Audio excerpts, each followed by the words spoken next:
ವಿದ್ಯಾರ್ಥಿಗಳೇ, ಈ ದಿನದ ತರಗತಿಗೆ ಎಲ್ರಿಗೂ ಸ್ವಾಗತ. ಈಗ ಭಾರತದ ಒಬ್ಬ ಮಹಾನ್ ನಾಯಕರ ಭಾವಚಿತ್ರವನ್ನು ತೋರಿಸ್ತಾ ಇದ್ದೀನಿ. ಅವರು ಯಾರು ಅಂತ ಗುರುತಿಸಿ ಹೇಳಿ ನೋಡೋಣ. ನೋಡ್ತಾ ಇದ್ದೀರಲ್ಲ? ಎಸ್, ಅವರೇ ಡಾಕ್ಟರ್ BR ಅಂಬೇಡ್ಕರ್ ಅವರು. ಇವರು ಭಾರತದ ಸಂವಿಧಾನವನ್ನು ರಚನೆ ಮಾಡಿದಂಥವರು. ಸಂವಿಧಾನದ ರಚನೆಗೆ ನೀಡಿದ ಕೊಡುಗೆಯನ್ನು ಆಧರಿಸಿ ಅವರನ್ನು ಸಂವಿಧಾನದ ಶಿಲ್ಪಿ ಎಂದು ಕರೆಯಲಾಗಿದೆ. ನಾವು ಇಂದು 9ನೇ ತರಗತಿಯ ರಾಜ್ಯಶಾಸ್ತ್ರ ವಿಭಾಗದ 1ನೇ ಅಧ್ಯಾಯ ನಮ್ಮ ಸಂವಿಧಾನ ಈ ಒಂದು ಪಾಠದ ಬಗ್ಗೆ ಅಧ್ಯಯನವನ್ನು ಮಾಡೋಣ. ಈ ಒಂದು ಪಾಠದಲ್ಲಿ ನಾವು ತಿಳಿಯುವಂಥ ಅಂಶಗಳು ಅಂದರೆ ಸಂವಿಧಾನದ ರಚನೆ, ಸಂವಿಧಾನದ ಕರಡು ಸಮಿತಿ, ಸಂವಿಧಾನದ ಪ್ರಸ್ತಾವನೆ, ಸಂವಿಧಾನದ ಲಕ್ಷಣಗಳು, ಮೂಲಭೂತ ಹಕ್ಕುಗಳು, ಕರ್ತವ್ಯಗಳು, ರಾಜ್ಯ ನಿರ್ದೇಶಕ ತತ್ವಗಳು. ವಿದ್ಯಾರ್ಥಿಗಳೇ, ನಮಗೆ 1947 ಆಗಸ್ಟ್ 15ರಂದು ಸ್ವಾತಂತ್ರ್ಯ ಸಿಕ್ತು. ಆಗ ಭಾರತವು 2 ರಾಷ್ಟ್ರವಾಗಿ, ಅಂದರೆ ದೇಶದ ವಿಭಜನೆಯಿಂದಾಗಿ ಹಲವಾರು ರೀತಿಯಾದಂತಹ ಸಮಸ್ಯೆಗಳು ಉದ್ಭವಿಸಿದವು. ಭಾರತ ಆಗ ಅನೇಕ ಸಮಸ್ಯೆಗಳನ್ನು ಸಹಿತ ಎದುರಿಸಬೇಕಾಯಿತು. ಈ ಸಮಯದಲ್ಲಿ ಪಾಕಿಸ್ತಾನದಿಂದ ವಲಸೆ ಬಂದಂತಹ ನಿರಾಶ್ರಿತರಿಗೆ ಪುನರ್ವಸತಿ ಕಲ್ಪಿಸುವುದು, ಸಂಸ್ಥಾನಗಳ ವಿಲೀನೀಕರಣ, ಕಾನೂನು ಸುವ್ಯವಸ್ಥೆಗೊಳಿಸುವುದು ಮುಂತಾದಂತಹ ಹಲವಾರು ಸವಾಲುಗಳು ಭಾರತದ ಎದುರಿಗೆ ಇದ್ದವು. ಸಂಸ್ಥಾನಗಳ ವಿಲೀನೀಕರಣವನ್ನು ಸರ್ದಾರ್ ವಲ್ಲಭಭಾಯಿ ಪಟೇಲ್ರವರು ಯಶಸ್ವಿಯಾಗಿ ಸಾಧಿಸಿದರು. ದೇಶದ ವ್ಯವಸ್ಥಿತ ಆಡಳಿತ ನಿರ್ವಹಣೆಗಾಗಿ ಕಾನೂನಿನ ಅವಶ್ಯಕತೆ ಮತ್ತು ಸಂವಿಧಾನದ ರಚನೆಯಂತಹ ಸವಾಲನ್ನು ಸಹಿತ ಭಾರತ ಸಮರ್ಪಕವಾಗಿ ನಿರ್ವಹಿಸಿತು. ಇಂತಹ ಸಂವಿಧಾನದ ರಚನೆ, ಅದರ ಲಕ್ಷಣಗಳು ಮತ್ತು ಅದರಲ್ಲಿ ಪ್ರಸ್ತಾಪಿತವಾಗಿರುವ ಮೂಲಭೂತ ಹಕ್ಕುಗಳು ಮತ್ತು ಕರ್ತವ್ಯಗಳ ಬಗ್ಗೆ ಈಗ ತಿಳಿದುಕೊಳ್ಳೋಣ. ಮೊದಲನೇದಾಗಿ ಸಂವಿಧಾನದ ರಚನೆ. ವಿಶ್ವದಲ್ಲಿರುವಂತಹ ಪ್ರತಿಯೊಂದು ರಾಷ್ಟ್ರವು ತನ್ನ ಆಡಳಿತ ವ್ಯವಸ್ಥೆಯನ್ನು ಸೂಕ್ತ ಹಾಗೂ ಕ್ರಮಬದ್ಧವಾಗಿ ನಡೆಸಲು ಬಯಸುತ್ತದೆ. ಹೀಗೆ ಸೂಕ್ತ ಮತ್ತು ಕ್ರಮಬದ್ಧವಾಗಿ ಆಡಳಿತವನ್ನು ನಡೆಸಲು ಪ್ರತಿಯೊಂದು ರಾಷ್ಟ್ರವು ಮಾಡಿಕೊಂಡಂತಹ ನಿಯಮಾವಳಿಗಳನ್ನೇ ನಾವು ಸಂವಿಧಾನ ಎಂದು ಕರೆಯುತ್ತೇವೆ. ಆ ನಿಯಮಾವಳಿಗಳಿಗೆ ಜನತೆಯ ಒಪ್ಪಿಗೆಯೂ ಸಹಿತ ಬೇಕಾಗುತ್ತದೆ.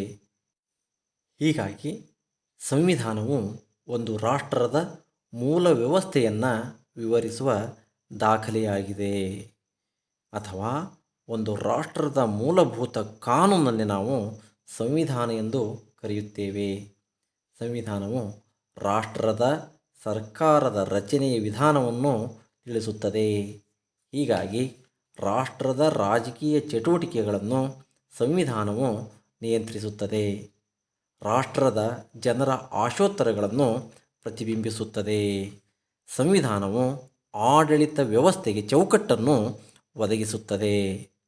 ವಿದ್ಯಾರ್ಥಿಗಳೇ, ಈಗ ನಾವು ಭಾರತ ಸಂವಿಧಾನ ರಚನಾ ಸಭೆಯ ಬಗ್ಗೆ ಅಧ್ಯಯನವನ್ನು ಮಾಡೋಣ. ಸಂವಿಧಾನ ರಚನೆಗೆ ಸಂಬಂಧಿಸಿದಂತೆ ಮೋತಿಲಾಲ್ ನೆಹರು ಸಮಿತಿಯ ಶಿಫಾರಸು ಮತ್ತು 1939ರ ರಾಷ್ಟ್ರೀಯ ಕಾಂಗ್ರೆಸ್ನ ಕರಾಚಿಯ ಅಧಿವೇಶನದ ನಿರ್ಣಯಗಳು ಪ್ರೇರಕವಾದವು. ಸಂವಿಧಾನ ರಚನೆ ಮಾಡಲು ಕ್ಯಾಬಿನೆಟ್ ಆಯೋಗದ ಶಿಫಾರಸ್ಸಿನ ಅನ್ವಯ 1946ರಲ್ಲಿ ಭಾರತೀಯರಿಂದ ಕೂಡಿದ ಸಂವಿಧಾನ ರಚನಾ ಸಭೆಯನ್ನು ರಚಿಸಲಾಯಿತು. ಈ ಸಭೆಯು 389 ಸದಸ್ಯರನ್ನು ಒಳಗೊಂಡಿತ್ತು.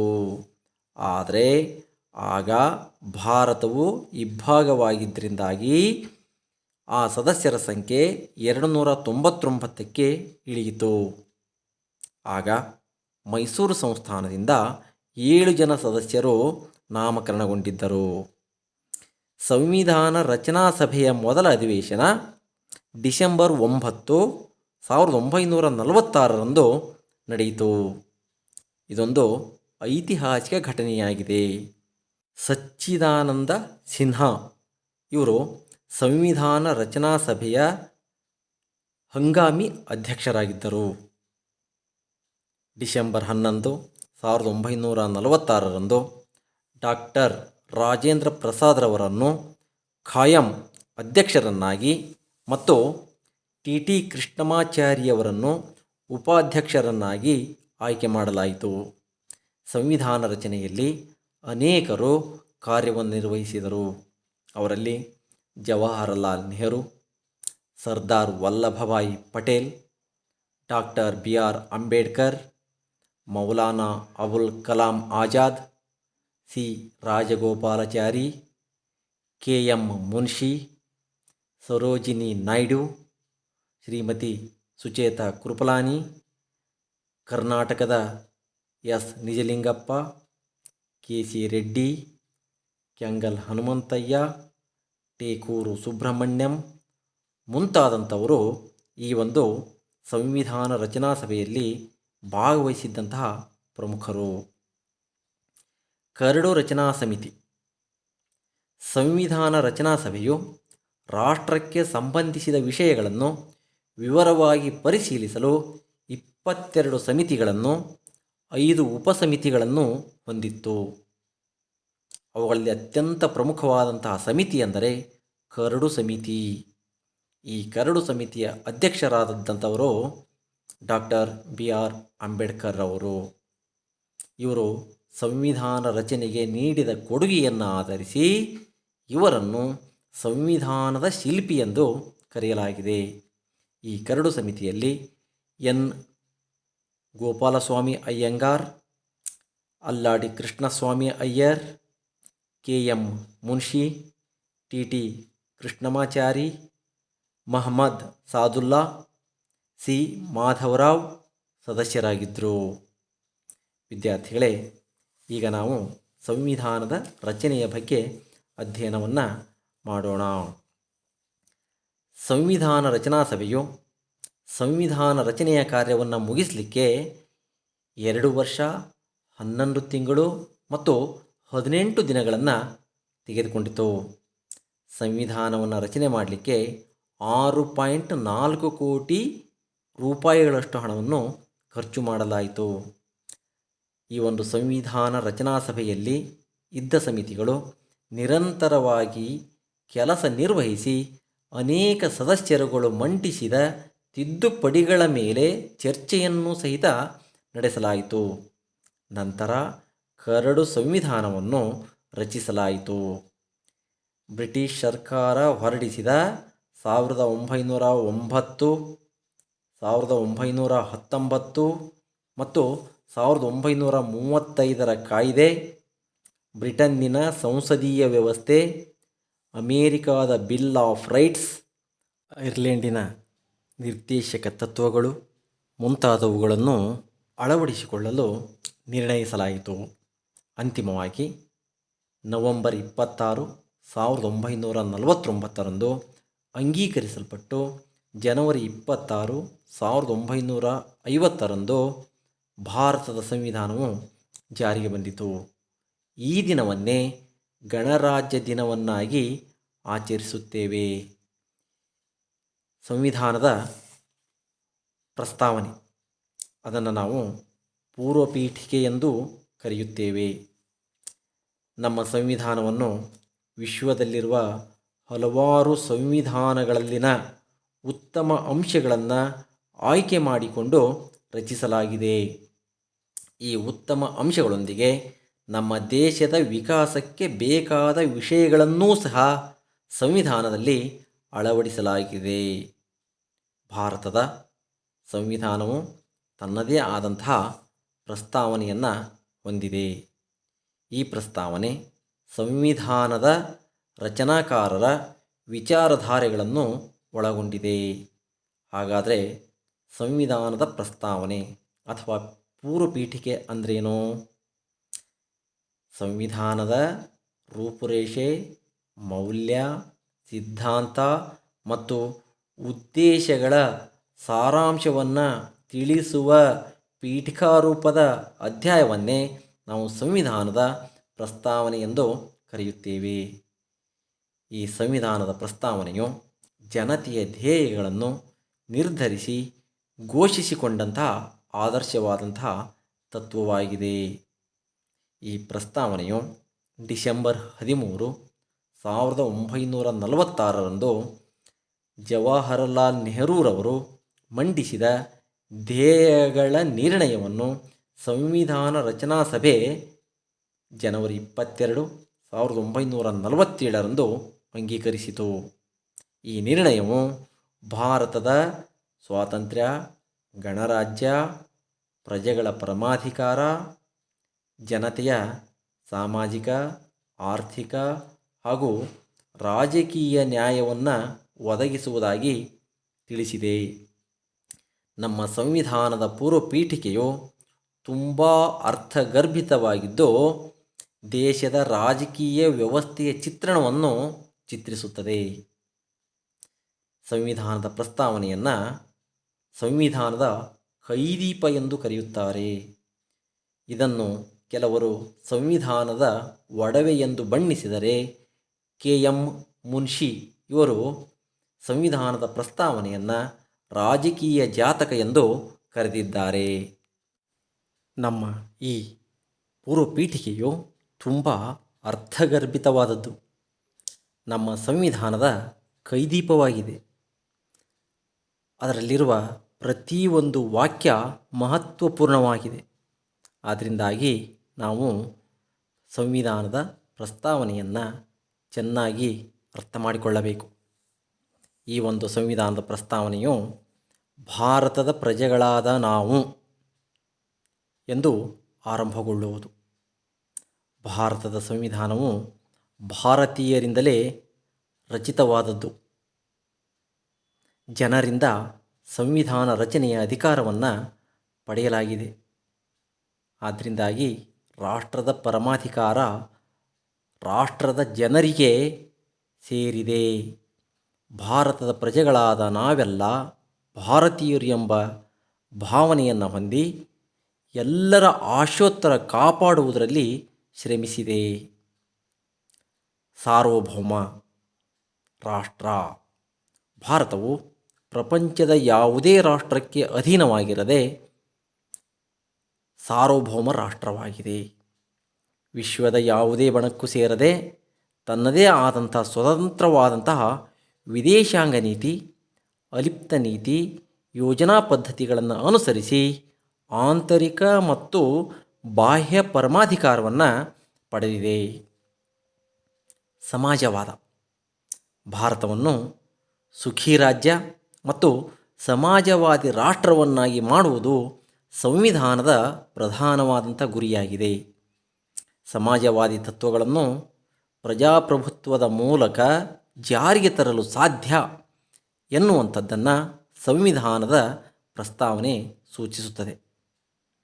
ಸಮಾಜವಾದ ಎಂಬ ಪದವನ್ನು 1976ರಲ್ಲಿ 42ನೇ ತಿದ್ದುಪಡಿಯ ಮೂಲಕ ಭಾರತದ ಸಂವಿಧಾನದಲ್ಲಿ ಅಳವಡಿಸಿಕೊಳ್ಳಲಾಗಿದೆ. ಸಮಾಜವಾದಿ ರಾಷ್ಟ್ರ ನಿರ್ಮಾಣದ ಬುನಾದಿಯಾದ ರಾಜ್ಯ ನಿರ್ದೇಶಕ ತತ್ವಗಳನ್ನು 42ನೇ ತಿದ್ದುಪಡಿಯ ಮೂಲಕ ಅಳವಡಿಸಿಕೊಳ್ಳಲಾಗಿದೆ. ಈ ಮೂಲಕ ಭೂ ಸುಧಾರಣೆ ಮತ್ತು ಪ್ರಗತಿಪರ ಆರ್ಥಿಕ ಕಾರ್ಯಕ್ರಮಗಳನ್ನು ಜಾರಿಗೆ ತರಲಾಗಿದೆ. ಜಾತ್ಯತೀತ ಅಥವಾ ಮತನಿರಪೇಕ್ಷ ರಾಷ್ಟ್ರ. ಜಾತ್ಯತೀತ ಎಂಬ ಪದವನ್ನು ಸಂವಿಧಾನದ 42ನೇ ತಿದ್ದುಪಡಿಯ ಮೂಲಕ 1976ರಲ್ಲಿ ಅಳವಡಿಸಲಾಗಿದೆ. ಭಾರತವು ಯಾವುದೇ ಮತವನ್ನು ರಾಷ್ಟ್ರೀಯ ಮತವನ್ನಾಗಿ ಅಂಗೀಕರಿಸಿಲ್ಲ. ಆದ್ದರಿಂದಾಗಿ ಭಾರತವು ಮತನಿರಪೇಕ್ಷ ಅಥವಾ ಜಾತ್ಯತೀತ ರಾಷ್ಟ್ರವಾಗಿದೆ. ಭಾರತದಲ್ಲಿರುವಂತಹ ಪ್ರಜೆಗಳು ತಮಗೆ ಬೇಕಾದ ಮತವನ್ನು ಆಚರಿಸುವ, ಅನುಸರಿಸುವ ಸ್ವಾತಂತ್ರ್ಯವನ್ನು ಪಡೆದಿದ್ದಾರೆ. ಸರ್ವಧರ್ಮಕ್ಕೂ ಸಮಾನವಾದಂಥ ಪ್ರಾತಿನಿಧ್ಯವನ್ನು ನೀಡಲಾಗಿದೆ. ಪ್ರಜಾಸತ್ತಾತ್ಮಕ ಗಣರಾಜ್ಯ. ಪ್ರಜಾಪ್ರಭುತ್ವದಲ್ಲಿನ ಎಲ್ಲರ ಸುಖವನ್ನು ಸಾಧಿಸುವುದು ಸರ್ಕಾರದ ಜವಾಬ್ದಾರಿಯಾಗಿದೆ. ರಾಷ್ಟ್ರದ ಸಮಸ್ಯೆಗಳನ್ನು ಚರ್ಚೆಗಳ ಮೂಲಕ ಬಗೆಹರಿಸಿಕೊಳ್ಳಲಾಗುತ್ತಿದೆ. 5 ವರ್ಷಗಳಿಗೊಮ್ಮೆ ನಡೆಯುವ ಸಾರ್ವತ್ರಿಕ ಚುನಾವಣೆಯಲ್ಲಿ ಮುಕ್ತ ಮತದಾನ ಪದ್ಧತಿಯು ನಮ್ಮ ರಾಷ್ಟ್ರದ ಪ್ರಜಾಪ್ರಭುತ್ವವನ್ನು ಬಿಂಬಿಸುತ್ತದೆ. ಭಾರತದ ರಾಷ್ಟ್ರಪತಿಗಳನ್ನು 5 ವರ್ಷದ ಅವಧಿಗೆ ಚುನಾವಣೆಯ ಮೂಲಕ ಆಯ್ಕೆ ಮಾಡುವುದು ಭಾರತ ಒಂದು ಗಣರಾಜ್ಯ ವ್ಯವಸ್ಥೆ ಎನ್ನುವಂಥದ್ದನ್ನು ಸೂಚಿಸುತ್ತದೆ. ಈಗ ಸಂವಿಧಾನದ ಲಕ್ಷಣಗಳ ಬಗ್ಗೆ ನೋಡೋಣ. ನಮ್ಮ ಸಂಸ್ಕೃತಿಯ ಸಾರವಾದ ವಿಶ್ವ ಕುಟುಂಬ ಭಾವನೆಯನ್ನೇ ನಮ್ಮ ಸಂವಿಧಾನ ಹೊಂದಿದೆ. ನಮಗೆ ನಮ್ಮ ಸಂವಿಧಾನದ ಪಿತೃಗಳು ಉತ್ತಮವಾದ ಸಂವಿಧಾನವನ್ನೇ ನೀಡಿದ್ದಾರೆ. ಆ ಸಂವಿಧಾನದ ಪ್ರಮುಖ ಲಕ್ಷಣಗಳನ್ನು ಈಗ ನೋಡೋಣ. ಆ ಲಕ್ಷಣಗಳು ಯಾವುವು ಅಂದರೆ ಲಿಖಿತ ಮತ್ತು ಬೃಹತ್ ಸಂವಿಧಾನ, ಭಾಗಶಃ ನಮ್ಯ ಮತ್ತು ಭಾಗಶಃ ಅನಮ್ಯ ಸಂವಿಧಾನ, ಸಂಸದೀಯ ಸರ್ಕಾರ ಪದ್ಧತಿ, ಗಣತಂತ್ರ ವ್ಯವಸ್ಥೆ, ಸಂಯುಕ್ತ ಪದ್ಧತಿ, ಮೂಲಭೂತ ಹಕ್ಕುಗಳು, ಮೂಲಭೂತ ಕರ್ತವ್ಯಗಳು, ರಾಜ್ಯ ನಿರ್ದೇಶಕ ತತ್ವಗಳು, ಸ್ವತಂತ್ರ ಮತ್ತು ಏಕೀಕೃತ ನ್ಯಾಯಾಂಗ ವ್ಯವಸ್ಥೆ, ಏಕ ಪೌರತ್ವ, ವಯಸ್ಕ ಮತದಾನ ಪದ್ಧತಿ, ದ್ವಿಸದನ ಶಾಸಕಾಂಗ, ಪಕ್ಷ ಪದ್ಧತಿ ಇವೆಲ್ಲವೂ ನಮ್ಮ ಸಂವಿಧಾನದ ಪ್ರಮುಖವಾದಂತಹ ಲಕ್ಷಣಗಳು. ಈಗ ಆ ಲಕ್ಷಣಗಳನ್ನು ಒಂದೊಂದೇ ಆಗಿ ನೋಡೋಣ. ಲಿಖಿತ ಮತ್ತು ಬೃಹತ್ ಸಂವಿಧಾನ. ನಮ್ಮ ಸಂವಿಧಾನವು ಲಿಖಿತ ರೂಪದಲ್ಲಿದೆ, ಅಂದರೆ ಬರಹದ ರೂಪದಲ್ಲಿದೆ. ನಮ್ಮ ಸರ್ಕಾರದ ಅಂಗಗಳಾದಂತಹ ಶಾಸಕಾಂಗ, ಕಾರ್ಯಾಂಗ ಮತ್ತು ನ್ಯಾಯಾಂಗಗಳ ರಚನೆ, ಅಧಿಕಾರ ಮತ್ತು ಕಾರ್ಯವ್ಯಾಪ್ತಿಗಳು ಲಿಖಿತವಾಗಿ ಇವೆ. ಮೂಲಭೂತ ಹಕ್ಕುಗಳು, ಕರ್ತವ್ಯಗಳು, ರಾಜ್ಯ ನಿರ್ದೇಶಕ ತತ್ವಗಳು ಇವು ಸಹ ಬರವಣಿಗೆಯ ರೂಪದಲ್ಲಿಯೇ ಇವೆ. ನಮ್ಮ ಸಂವಿಧಾನವು ಮೂಲತಃ 22 ಭಾಗಗಳು, 8 ಅನುಸೂಚಿಗಳು ಮತ್ತು 395 ವಿಧಿಗಳನ್ನು ಹೊಂದಿತ್ತು.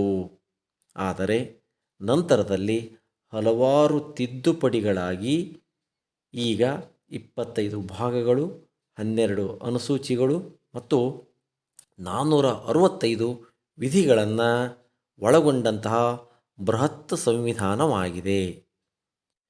ಈ ಎರಡನೆಯ ಲಕ್ಷಣ ಭಾಗಶಃ ನಮ್ಯ ಮತ್ತು ಭಾಗಶಃ ಅನಮ್ಯ ಸಂವಿಧಾನ. ಯಾವ ದೇಶದ ಸಂವಿಧಾನವನ್ನು ವಿಶೇಷವಾದಂತಹ ವಿಧಾನವನ್ನು ಅನುಸರಿಸದೆ ಸುಲಭವಾಗಿ ತಿದ್ದುಪಡಿ ಮಾಡಬಹುದೋ ಅದನ್ನು ನಮ್ಯ ಅಥವಾ ಸರಳ ಸಂವಿಧಾನ ಎಂದು ಕರೆಯುತ್ತಾರೆ. ಯಾವ ಸಂವಿಧಾನವನ್ನು ವಿಶೇಷವಾದಂಥ ವಿಧಾನವನ್ನು ಅನುಸರಿಸಿ ತಿದ್ದುಪಡಿ ಮಾಡಲಾಗುತ್ತದೆಯೋ ಅದನ್ನು ಅನಮ್ಯ ಅಥವಾ ಕಠಿಣ ಸಂವಿಧಾನ ಎಂದು ಕರೆಯುತ್ತಾರೆ. ಭಾರತದ ಸಂವಿಧಾನವು ಅತಿ ಸುಲಭವೂ ಆಗಿರದೆ ಅತಿ ಕಠಿಣವೂ ಆಗಿರದೆ ಸರಳ ಮತ್ತು ಕಠಿಣತೆಗಳಿಂದ ಕೂಡಿದಂತಹ ಒಂದು ತಿದ್ದುಪಡಿಯನ್ನು ಹೊಂದಿದೆ. ಆದ್ದರಿಂದಾಗಿ ಭಾರತ ಭಾಗಶಃ ನಮ್ಯ ಮತ್ತು ಭಾಗಶಃ ಅನಮ್ಯ ಸಂವಿಧಾನ. ಇನ್ನು ಸಂಸದೀಯ ಸರ್ಕಾರ ಪದ್ಧತಿ. ಬ್ರಿಟನ್ ದೇಶದಿಂದ ಭಾರತದ ಸಂವಿಧಾನವು ಈ ಸಂಸದೀಯ ಸರ್ಕಾರ ಪದ್ಧತಿಯನ್ನು ಅಳವಡಿಸಿಕೊಂಡಿದೆ.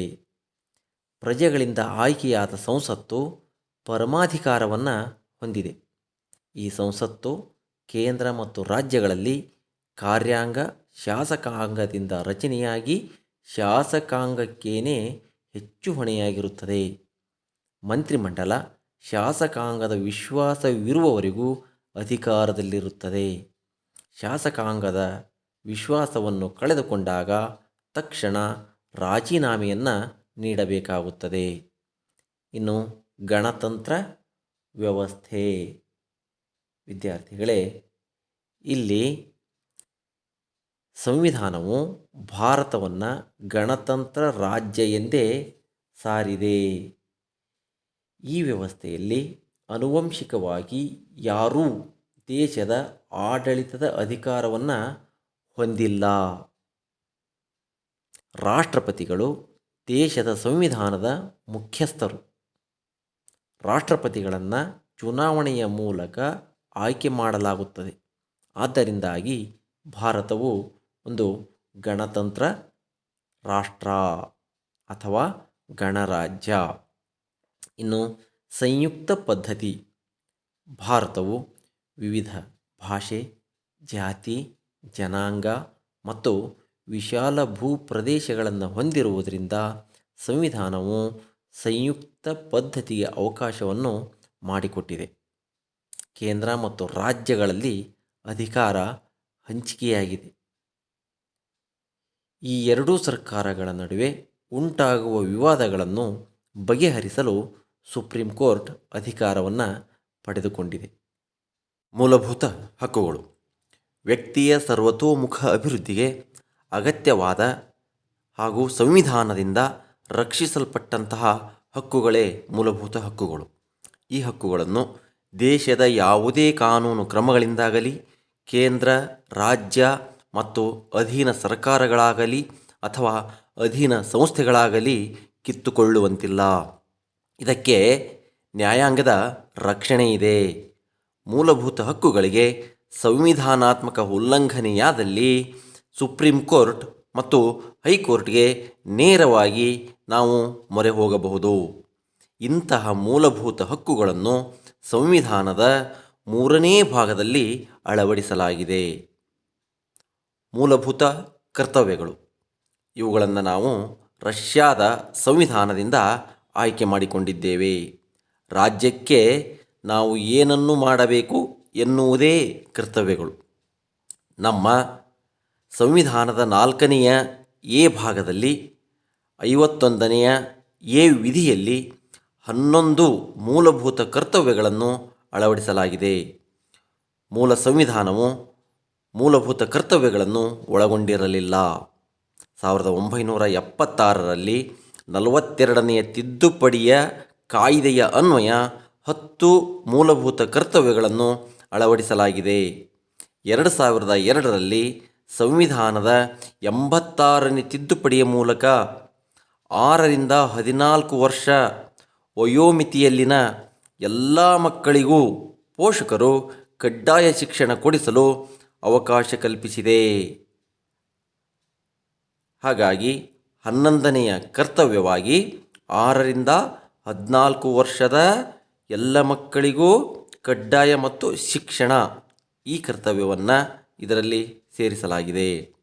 ರಾಜ್ಯ ನಿರ್ದೇಶಕ ತತ್ವಗಳು ಅಂದರೆ ಜನತೆಯ ಆರ್ಥಿಕ, ಸಾಮಾಜಿಕ, ಬೌದ್ಧಿಕ ಮತ್ತು ಸಾಂಸ್ಕೃತಿಕ ಜೀವನದ ವಿಕಾಸಕ್ಕೆ ಸಂವಿಧಾನವು ಕೇಂದ್ರ ಮತ್ತು ರಾಜ್ಯ ಸರ್ಕಾರಗಳಿಗೆ ನೀಡಿರುವ ಮಾರ್ಗದರ್ಶಿ ಸೂತ್ರಗಳೆಂದೇ ಹೇಳಬಹುದು.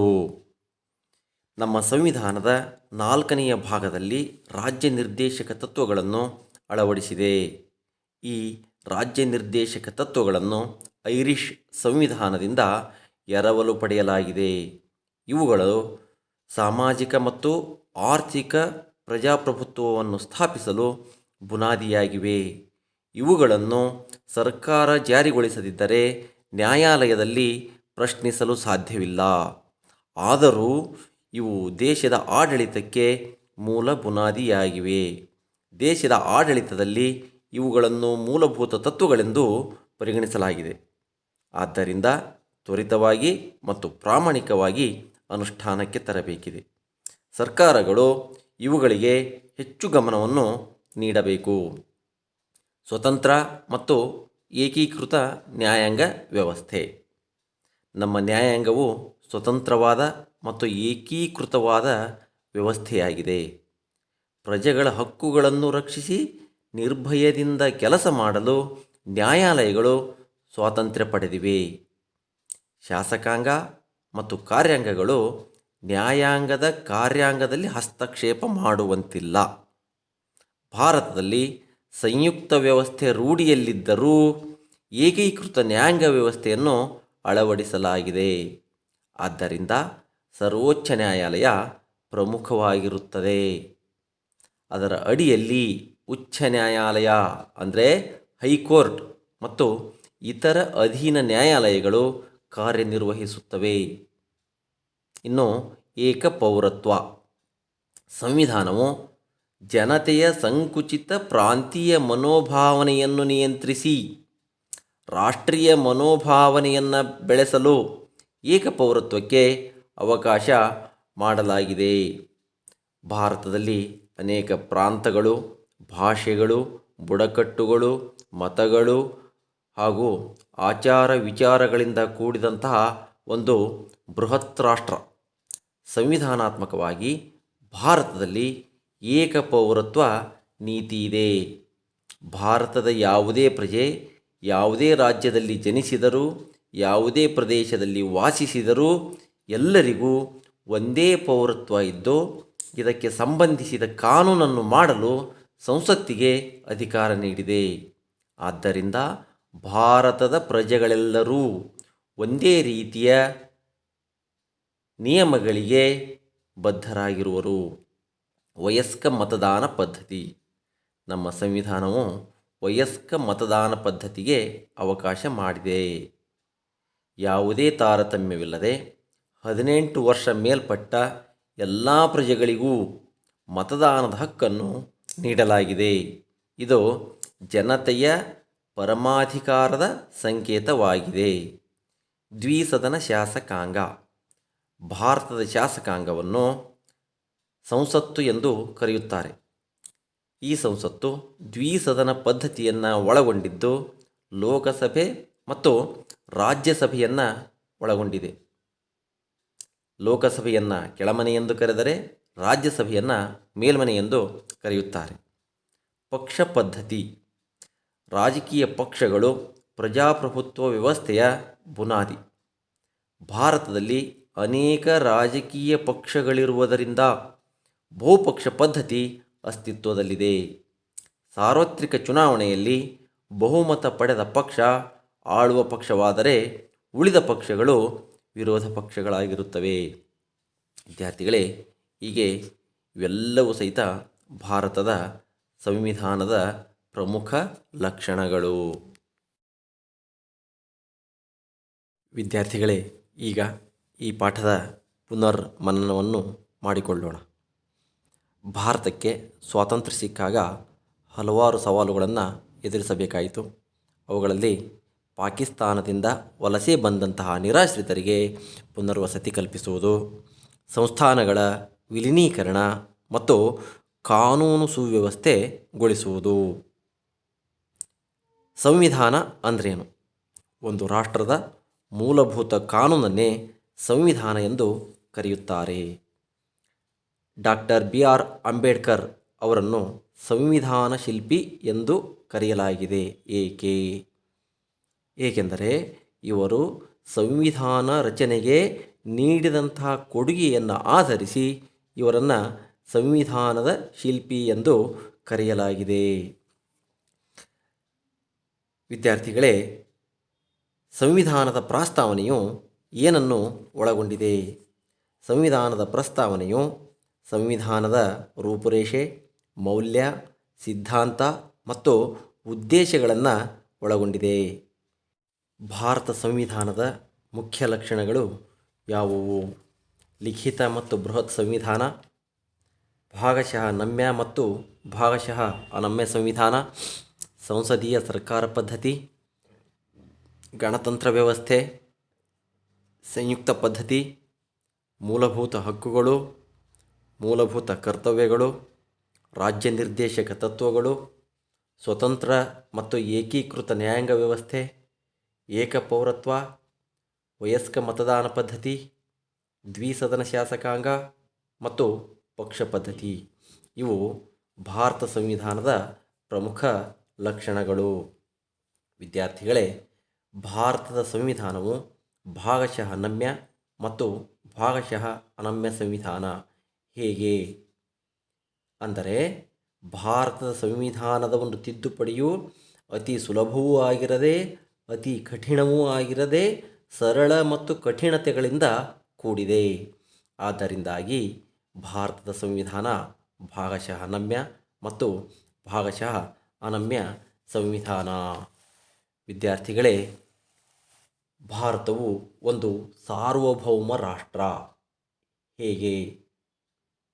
ಭಾರತವು ಯಾವುದೇ ಬಗೆಯಲ್ಲಿ ಆಂತರಿಕವಾಗಿಯಾಗಲಿ ಅಥವಾ ಬಾಹ್ಯವಾಗಿಯಾಗಲಿ ಇತರೆ ರಾಷ್ಟ್ರಗಳಿಗೆ ಅಧೀನವಾಗಿಲ್ಲ. ಆದ್ದರಿಂದಾಗಿ ಭಾರತವು ಸಾರ್ವಭೌಮ ರಾಷ್ಟ್ರ. ಮೂಲಭೂತ ಹಕ್ಕುಗಳು ಎಂದರೇನು? ವ್ಯಕ್ತಿಯ ಸರ್ವತೋಮುಖ ಅಭಿವೃದ್ಧಿಗೆ ಅಗತ್ಯವಾದ ಸಂವಿಧಾನದಿಂದ ರಕ್ಷಿಸಲ್ಪಟ್ಟಂಥ ಹಕ್ಕುಗಳನ್ನೇ ಮೂಲಭೂತ ಹಕ್ಕುಗಳು ಎಂದು ಕರೆಯುತ್ತೇವೆ. ಮೂಲಭೂತ ಕರ್ತವ್ಯಗಳೆಂದರೆ ರಾಜ್ಯಕ್ಕೆ ನಾವು ಏನನ್ನು ಮಾಡಬೇಕು ಎನ್ನುವುದೇ ಮೂಲಭೂತ ಕರ್ತವ್ಯಗಳು. ವಿದ್ಯಾರ್ಥಿಗಳೇ, ಹೀಗೆ ನೀವು ಇಲ್ಲಿವರೆಗೂ ಮೊದಲನೇ ಪಾಠದಲ್ಲಿ ಸಂವಿಧಾನದ ರಚನೆ, ಸಂವಿಧಾನದ ಕರಡು ಸಮಿತಿ, ಸಂವಿಧಾನದ ಪ್ರಸ್ತಾವನೆ, ಸಂವಿಧಾನದ ಲಕ್ಷಣಗಳು ಇವೆಲ್ಲವುಗಳ ಬಗ್ಗೆ ಅಧ್ಯಯನವನ್ನು ಮಾಡಿದ್ದೀರಿ. ಈಗ ಈ ಪಾಠದ ಮೇಲೆ ನಾನು ನಿಮಗೆ ಕೆಲವೊಂದಿಷ್ಟು ಗೃಹಪಾಠವನ್ನು ಕೊಡುತ್ತೇನೆ. ವಿದ್ಯಾರ್ಥಿಗಳೇ, ನೂತನ ಸಂವಿಧಾನ ರಚನಾ ಸಭೆಯ ಅಧ್ಯಕ್ಷರು ಯಾರು? ಭಾರತದ ಸಂವಿಧಾನ ಜಾರಿಗೆ ಬಂದದ್ದು ಯಾವಾಗ? ಭಾರತ ಸಂವಿಧಾನದ ಪ್ರಸ್ತಾವನೆ ಏನನ್ನು ಒಳಗೊಂಡಿದೆ?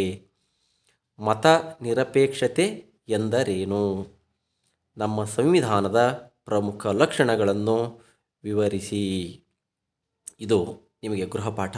ಇನ್ನು ಚಟುವಟಿಕೆ: ಸಂವಿಧಾನ ರಚನಾ ಸಭೆಯಲ್ಲಿ ಭಾಗವಹಿಸಿದ್ದಂತಹ ಪ್ರಮುಖ ಧುರೀಣರ ಚಿತ್ರ ಮತ್ತು ವಿಷಯಗಳನ್ನು ಸಂಗ್ರಹಿಸಿಕೊಂಡು ಬಂದು ನಿಮ್ಮ ತರಗತಿಯ ಶಿಕ್ಷಕರಿಗೆ ತೋರಿಸಿ. ಎಲ್ರಿಗೂ ಧನ್ಯವಾದಗಳು.